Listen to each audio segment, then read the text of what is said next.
Hello friend, Rashid sir academy में आपका स्वागत है। मैं मोहम्मद राशिद। हमारा एनसीईआरटी जो सीरीज चल रहा है 6th क्लास का और 7th 8th ऐसे जो है, मगर हमारा ये 6th क्लास का ये 3rd वीडियो है। आप प्ले लिस्ट में जाके वो दूसरा और पहला और दूसरा वीडियो देख सकते हैं। उसके बाद ये वाला वीडियो देखना है ताकि आपका स्टेप बाय स्टेप क्लियर हो और आपको समझ में आए। ठीक है, तो ये सब हम पढ़ चुके हैं।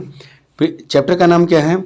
पृथ्वी पर स्थानों की स्थिति, यानी जो प्लेस है उसका हम जानकारी पृथ्वी पर कैसे कर सकते हैं उसके बारे में हम इस चैप्टर में जान रहे हैं। ठीक है, तो हम जान चुके हैं कि मानचित्र किसे कहते हैं, एटलस क्या है। ठीक है, उसके बाद एटलस किसे कहते हैं, ये सभी मानचित्र अनेक प्रकार के होते हैं। कितने प्रकार के? मुख्य रूप से 3 प्रकार के, राजनीतिक और प्राकृतिक और थीमेटिक मानचित्र हमने जान चुके। जैसे ये है प्राकृतिक मानचित्र है, उसके बाद ये राजनीतिक मानचित्र हो गया और ये थीमेटिक मानचित्र है। ठीक है, तो इन सभी के बारे में हमने अच्छे से जानकारी प्राप्त कर चुके हैं। ठीक है, जैसे किसी थीम पे आधारित हो। और उसका मानचित्र के मुख्य रूप से 3 घटक होते हैं, ये भी हमने पढ़ लिया। दूरी, फिर दूरी में हम क्या पढ़ते हैं, बड़ी मापनी मानचित्र, छोटी मापनी मानचित्र, ये भी जान चुके हैं अच्छे से। आप वीडियो में जाके प्ले लिस्ट में देख सकते हैं। उसके बाद दिशा, दूसरा घटक दिशा हो जाता है। उसके बाद तीसरा घटक क्या हो जाता है, संकेतक यानी प्रतीक। इसकी जानकारी हम अच्छे से प्राप्त कर चुके हैं। और इस वीडियो में जैसे आपके पास नोटिफिकेशन जाए, इसके लिए आपको इस वीडियो को क्या करना है, लाइक तो कर लेना है, चैनल को ज़रूर से ज़रूर सब्सक्राइब करें। ठीक है, अब हम यहाँ से स्टार्ट करेंगे। ये कहाँ गया, यहाँ। आज ये 3rd वीडियो यहाँ से स्टार्ट होगा। ठीक है, तो पृथ्वी का मानचित्रण, जिसे हम मानचित्र पढ़े हैं। ठीक है, तो उसी प्रकार से पृथ्वी का मानचित्र जो हम करना है, यानी इसको बनाना है। ठीक है, तो पृथ्वी का जो मानचित्र है उसको बनाएंगे तो वो गोल है। और गोल का मानचित्र यानी 2D बनाना, जिसका ऊंचाई और ये हो, जैसे मानचित्र इसी बनाते हैं, तो बहुत दिक्कत, यानी एक अधिक कठिन की बात है बनाना, ज़्यादा कठिन है। ठीक है, तो पृथ्वी का आकार जैसे हम मानते क्या है, एक तरह से गोल है, मगर ये गोल तो है नहीं। व्यवहारिक जीवन में तो आप गोल मान रहे हैं, मगर रियल लाइफ में ये गोल नहीं है। कहीं कहीं भी पहाड़ दिखेगा, कहीं पे खाई दिख रहा है पृथ्वी पर। तो जैसे मान लो कहीं पे पहाड़ है तो कहीं पे खाई है, तो पृथ्वी का कहीं उबड़ खाबड़ ऐसा है। ठीक है, उबड़ है, खाबड़ है, गड्ढा है, ये सब है पृथ्वी पर। ठीक है, इसलिए पृथ्वी के आकार को हम पूर्ण रूप से गोल नहीं कहेंगे। जैसे पढ़ लेते हैं, तो पृथ्वी का मानचित्रण कुछ अधिक कठिन है करना, मानचित्र करना। हमारे ग्रह का आकार क्या है, चपटा नहीं है। जैसे मान लो ऐसे, जैसे तस्तरी की तरह चपटा नहीं है। ठीक है, इसकी आकृति लगभग कैसी है, गोलाकार है। लगभग, देखो यहाँ बड़ा है ना, लगभग, यानी पूर्ण रूप से पृथ्वी गोल नहीं है, लगभग गोलाकार है। एक्सप्रोक, ये समझे। उसके बाद पर पृथ्वी की आकृति ऊपर और नीचे से चपटी है, यानी संतरा के आकार की है। संतरा जैसे ऊपर और नीचे से चपटा होता है, उसी प्रकार से क्या है कि पृथ्वी का भी लगभग संतरे के आकार की है। पृथ्वी की आकृति को जैसे गोल हम बोल देते, तो गोल तो है नहीं, सर्कल तो बोल ही नहीं सकते। तो पृथ्वी की आकृति भू-आब, पृथ्वी की आकृति को क्या कहते हैं, भू-आब कहते हैं। यानी जिसे हम क्या बोलते हैं, जियोड। आपको याद है जिसे हम क्या बोलते हैं, जियोड। इंग्लिश में जियोड बोलते हैं और हिंदी में भू-आब कहते हैं। यानी ये दोनों नाम आपको याद रखना है। ज़्यादातर आपको जियोड, पृथ्वी के आकार को क्या कहते हैं, जियोड कहते हैं। बार बार रिपीट करना है और दिखा देंगे तो वो आपको अच्छे से क्लियर हो जाएगा। जैसे ये है, ये क्या है, संतरा है। ठीक है, तो जैसे ये चपटा है, देखो ये चपटा दिख रहा है ना, ये चपटा है, तो ऊपर से भी ये चपटा होता है। ठीक है, तो इस प्रकार से क्या है कि पृथ्वी के आकार चपटी है, संतरे के आकार की है। यानी एक तरह से पूर्ण रूप से ऐसा भी नहीं है, संतरे की तरह भी नहीं है कि एकदम गोल दिख रहा है। देखिए साइड साइड तो गोल है, पर ऐसा भी नहीं है पूर्ण रूप से। जैसे ये है, ये वाला इमेज देखो, एक तो हम ये फर्स्ट इमेज हो गया, ये सेकंड हो गया। तो सेकंड इमेज में है, तो रियल लाइफ में तो हमारे पृथ्वी ऐसा है, मानते हैं ना वास्तविक रूप से कि पूर्ण रूप से पृथ्वी क्या है, गोल है। या मान लो पूरा एकदम गोल है, तो रियल में तो पूरा पृथ्वी गोल नहीं है। रियल में पृथ्वी ऐसा है जिसे आप क्या बोलते हो, जियोड कहते हैं, भू-आब कहते हैं। देखो कहीं पे समुद्र है यानी गड्ढा हो गया, कहीं पहाड़ है तो कहीं पे ऊंचा है, कहीं गड्ढा है कहीं ऊंचा है। जैसे यहाँ पे ऊंचाई दिख रहा है, यहाँ पे गड्ढा दिख रहा है ना, यहाँ पे गड्ढा, यहाँ पे ऊंचा दिख रहा है। तो यही देखो यहाँ पे हो गया पहाड़ जैसा ऊंचा है। तो पृथ्वी की आकृति कैसी है, लगभग इस तरह की, इस तरह की पृथ्वी की आकृति ऐसी नहीं है, मगर रियल लाइफ में हम ऐसा मानते हैं। आपको ये ध्यान रखना है।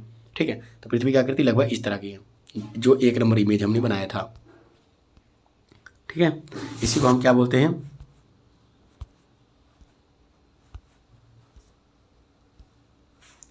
इसको हम भू आप कहते हैं। पृथ्वी की आकृति को क्या बोलते हैं, भू आप कहते हैं। ये आपको ध्यान रख लेना है। अब आए ग्लोब।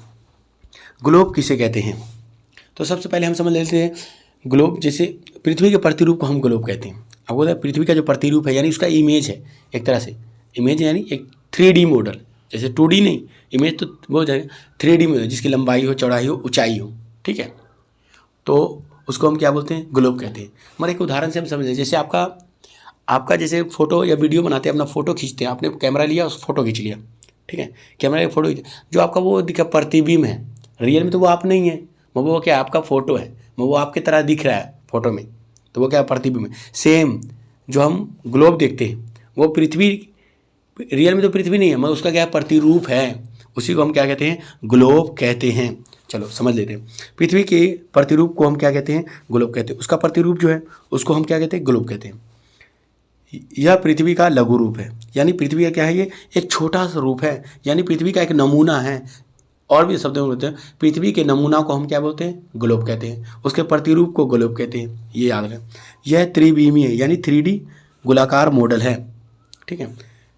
यह महाद्वीपों, महासागरों, देशों और द्वीपों को उसकी वास्तविक आकार व स्थिति को दिखाता है। जो रियल में मान लो पृथ्वी भारत की जो है, जैसे हम भारत बना लेते हैं, ऐसे अगर भारत आप बना लो तो भारत की जो ये है लंबाई और ये चौड़ाई जो इसका हो जाता है, तो जैसे ये 2933 है, ये 3214 किलोमीटर है, ठीक है। तो रियल में तो हम इमेज ग्लोब पर दिखा नहीं सकते, तो हम इसके अनुपात को मानेंगे। एक सेंटीमीटर, 1 सेकेंड, 1 सेंटीमीटर बराबर क्या है, 1000 किलोमीटर के हमने मान लिया, ठीक है। तो 1 सेंटीमीटर वास्तव में क्या है, 1000 के बराबर है, इसी को बोलते हैं वास्तविक स्थिति को दर्शाता है। और ग्लोब पर हम या बड़े आकार या छोटे आकार के मानचित्र का प्रयोग करके बनाते हैं, ठीक है।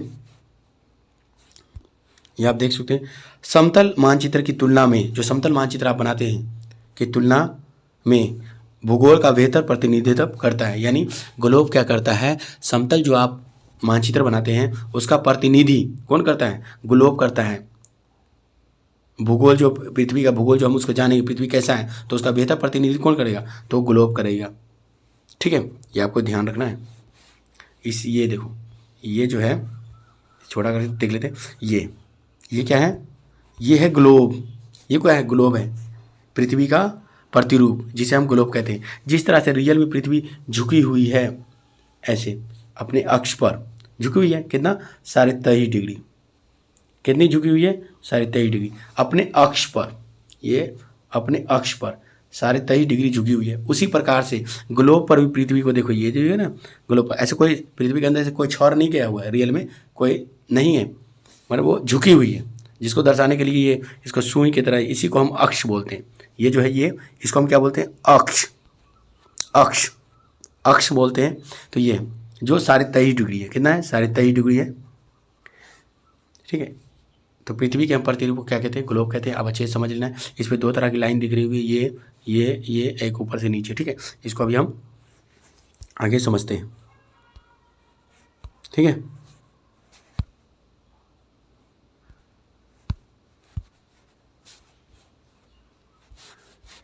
देखो अंतरिक्ष से जो आप पृथ्वी को देखते हो, पृथ्वी ऐसा ही दिखता है, गोल। अंतरिक्ष से जब पृथ्वी को देखोगे तो कैसा दिखेगा, गोल दिखेगा। पृथ्वी का कितना 71% पानी है, यानी जल की मात्रा क्या है, 71% है। इसलिए अंतरिक्ष से दिखने में पृथ्वी कैसा दिखता है, नीला दिखता है। कैसा दिखता है, नीला, नीला दिखता है। इसलिए पृथ्वी को हम क्या बोलते हैं, नीला ग्रह, या क्या कहते हैं, नीला ग्रह कहते हैं पृथ्वी को, क्योंकि 71% पानी है, ठीक है। ये आपको याद रखना है। अब आया निर्देशांक।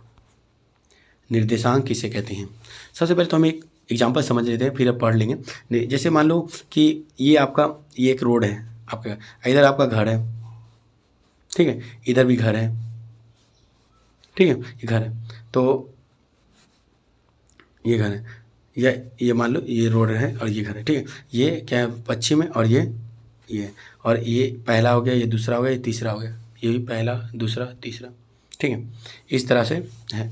तो आपको बोल देगा क्या, आपका दोस्त है यहाँ पे तीसरे घर में, तो आपको ये वाले तीसरे घर में आपका दोस्त है, तो आपको क्या, आपका दोस्त बोलेगा क्या, पूरब से पहला और पश्चिम से तीसरा, यानी पूरब इसे पश्चिम से, यानी पूर्व का जाओगे तो ये इधर आ जाओगे, यानी तीसरे नंबर पे शाम को मुझसे मिलो, तो ये यहाँ से आप आसानी से पहुँच जाओगे, आपको निर्देशित कर दिया गया है, ठीक है। और नहीं तो आप, ये हो गया वाई एक्स, ये क्या हो गया एक्स एक्स, इसी को हम जो एक्स एक्स है इसको लॉन्गिट्यूड बोलते हैं, लैटिट्यूड बोलते हैं, और जो वाई एक्स है उसको लैटिट्यूड बोलते हैं, ठीक है। ये आपको ध्यान रखना है। तो जैसे 1 2 3 4, ये हो गया 5, इसी बार 1 2 3 4 5।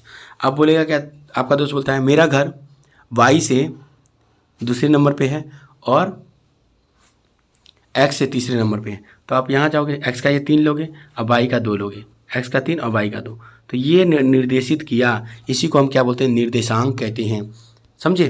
जैसे ये देखो, आप समझते हैं, ये कोणीय दूरी था ना, वो वे संख्या या रैखिक कोणीय राशि जो किसी समतल या अंतरिक्ष में किसी बिंदु की स्टिक स्थिति यानी लोकेशन की जानकारी संदर्भ फ्रेम या मूल बिंदु के सापेक्ष दर्शाती है, यानी अंतरिक्ष में हो गया कि या किसी समतल आकृति पे किसी की निर्देशित करना, किसी पॉइंट को अंकित करने के लिए हम जो प्रयोग करते हैं उसी को हम निर्देशांक कहते हैं, ठीक है। आपको याद रखना।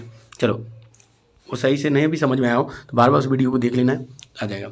चलो, ग्लोब निर्देशांक, यानी ग्लोब पर निर्देशांक हम कैसे समझे, तो पृथ्वी पर किसी भी स्थान की स्टिक स्थिति को दर्शाने वाली एक प्रणाली है जो अक्षांश यानी लैटिट्यूड और देशांतर यानी लॉन्गिट्यूड रेखा का उपयोग करते हैं। यानी पृथ्वी हम किसी भी स्थान, प्लेस या उसका टाइम, वहाँ टाइम कैसा है, क्या मौसम हो रहा है, तो उसकी जानकारी के लिए हम क्या करते हैं, 2 रेखाओं का प्रयोग करते हैं, जिसे हम क्या बोलते हैं, अक्षांश बोलते हैं, और दूसरे को हम बोलते हैं देशांतर बोलते हैं, ठीक है। इसका प्रयोग करते हैं, इसी को हम क्या बोलते हैं, निर्देशांक कहते हैं, इन दोनों को, ठीक है। ग्लोब पर स्टिक स्थान निर्धारित करता है, ये आपको ध्यान रख लेना है। जैसे आप इस पे देख सकते हैं, जैसे हम यहाँ बना लेते हैं, ये मैंने 2 गोल बना लिया, तो ये क्या हो गया, नॉर्थ, ये हो गया साउथ, यानी उत्तर से दक्षिण की ओर मिलाने वाली रेखा जो है, इसको अच्छे से आगे वीडियो में पढ़ेंगे, इसको हम क्या बोलते हैं, देशांतर कहते हैं, देशांतर, क्या बोलते हैं, देशांतर कहते हैं। और ये पश्चिम हो गया, और ये क्या हो गया, पूरब हो गया, यानी ईस्ट। पश्चिम से पूर्व या पूर्व से पश्चिम की ओर मिलने वाली रेखा को क्या बोलते हैं, अक्षांश कहते हैं, क्या बोलते हैं, अक्षांश, क्या बोलते हैं, अक्षांश कहते हैं, ये याद रखना है, अक्षांश कहते हैं।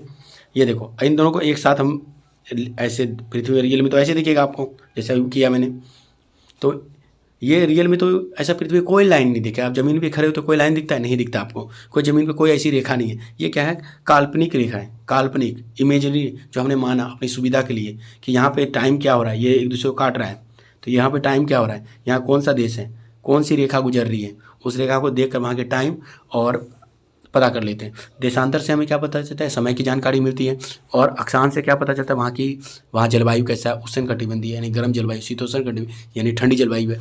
ये सब हम आगे अच्छे से पढ़ेंगे, ठीक है। जैसे आप ये देख सकते हैं, ये 2 हैं, ये क्या है, ये अक्षांश है जो पश्चिम से पूर्व की ओर जा रहा है या पूर्व से पश्चिम की ओर जा रहा है, ठीक है, इसे हम क्या बोलते हैं, अक्षांश। जो उत्तर से दक्षिण की ओर जा रहा है उसे हम बोलते हैं देशांतर बोलते हैं, ठीक है। देशांतर से हमें समय की जानकारी पड़ती है, अक्षांश से हमें वहाँ की जलवायु के बारे में जानकारी मिलती है। अगर आपको वीडियो पसंद आ रहा है तो इस वीडियो को क्या करना है, लाइक करना है ज़रूर, और अपने दोस्तों के साथ इसको शेयर करना है, और चैनल को ज़रूर सब्सक्राइब करें और बेल आइकन ऑन करना है ताकि समय समय पर आपको नोटिफिकेशन जा सके। Thank you, have a nice day.